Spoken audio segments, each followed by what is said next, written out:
Hey guys, it's me, Miss Moore. Are you all ready for another Kevin Henkes book? Today we're going to read Wemberly Worried by Kevin Henkes.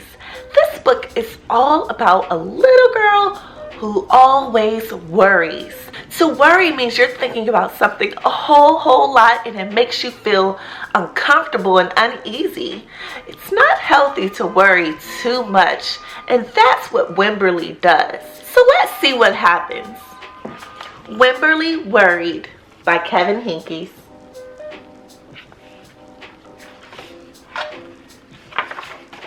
Wemberly worried about everything.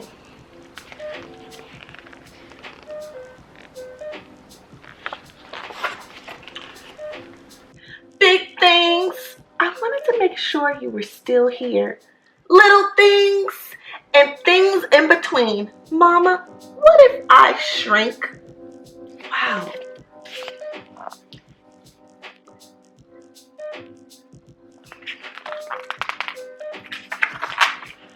Wemberly worried in the morning, she worried at night, and she worried throughout the day.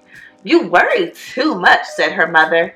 When you worry, I worry, said her father. Worry, worry, worry, said her grandmother. Too much worry.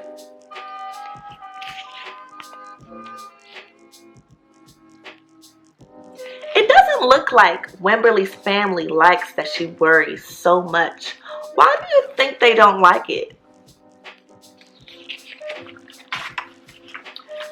At home, Wemberly worried about the tree in the front yard. What if it falls on our house? And the crack in the living room wall? What if it gets bigger and something comes out of it? And the noise the radiators made? What if there's a snake inside?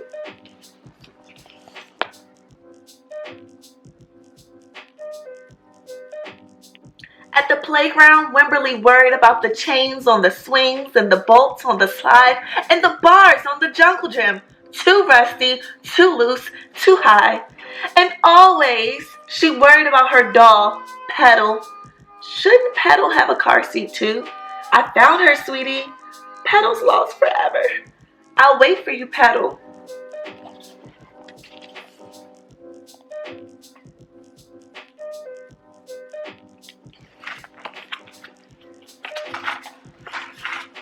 Don't worry, said her mother. Don't worry, said her father. But Wemberly worried. She worried and worried and worried. When Wemberly was especially worried, she rubbed Petal's ears. Wemberly worried that if she didn't stop worrying, Petal would have no ears left at all.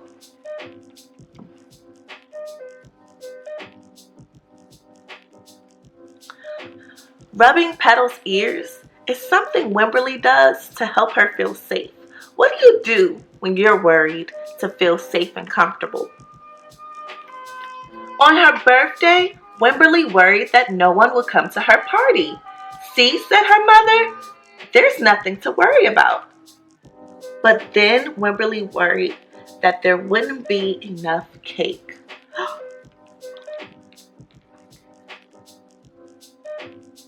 Wemberly just won't stop worrying. Oh my goodness. On Halloween, Wemberly worried that there would be too many butterflies in the neighborhood parade. See, said her father, there was nothing to worry about. But then Wemberly worried because she was the only one.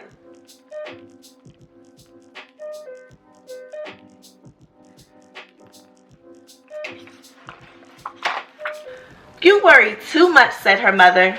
When you worry, I worry, said her father. Worry, worry, worry, said her grandmother. Too much worry.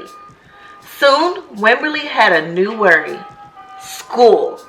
Wemberly worried about the start of school more than anything she had ever worried about before.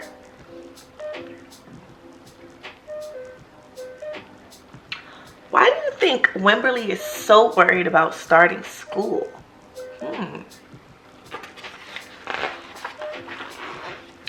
By the time the first day arrived, Wemberly had a long list of worries. What if no one else has spots? What if no one else wears stripes? What if no one else brings a doll? What if the teacher is mean? What if the room smells bad? What if they make fun of my name? What if I can't find the bathroom? What if I hate the snack? What if I have to cry? Oh my goodness. These are all the things that she's worried about when it's time to go to school. Don't worry, said her mother. Don't worry, said her father. But Wemberly worried. She worried and worried and worried. She worried all the way there.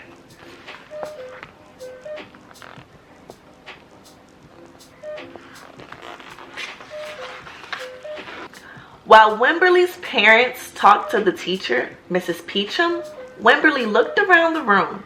Then Mrs. Peachum said, Wemberly, there is someone I think you should meet. Her name was Jewel. She was standing by herself. She was wearing stripes. She was holding a doll.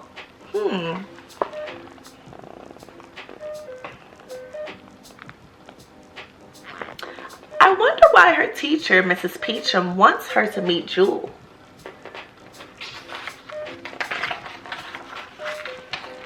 At first, Wemberly and Jewel just peeked at each other. This is Petal, said Wemberly. This is Niblet, said Jewel. Petal waved. Niblet waved back. Hi, said Petal. Hi, said Niblet. I rub her ears, said Wemberly. I rub her nose, said Jewel.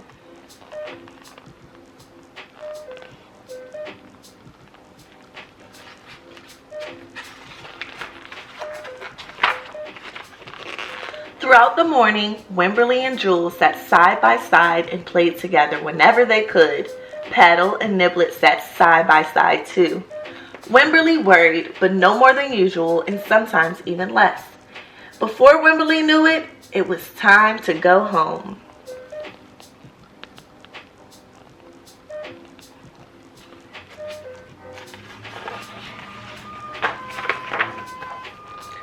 Come back tomorrow, called Mrs. Peachum as the students walked out the door. Wemberly turned and smiled and waved. I will, she said. Don't worry.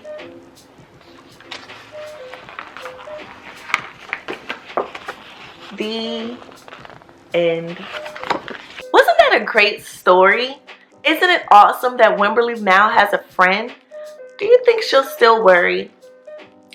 Stay tuned because next week we're going to read the last Kevin Henkes book and it's one of my favorites. See you soon!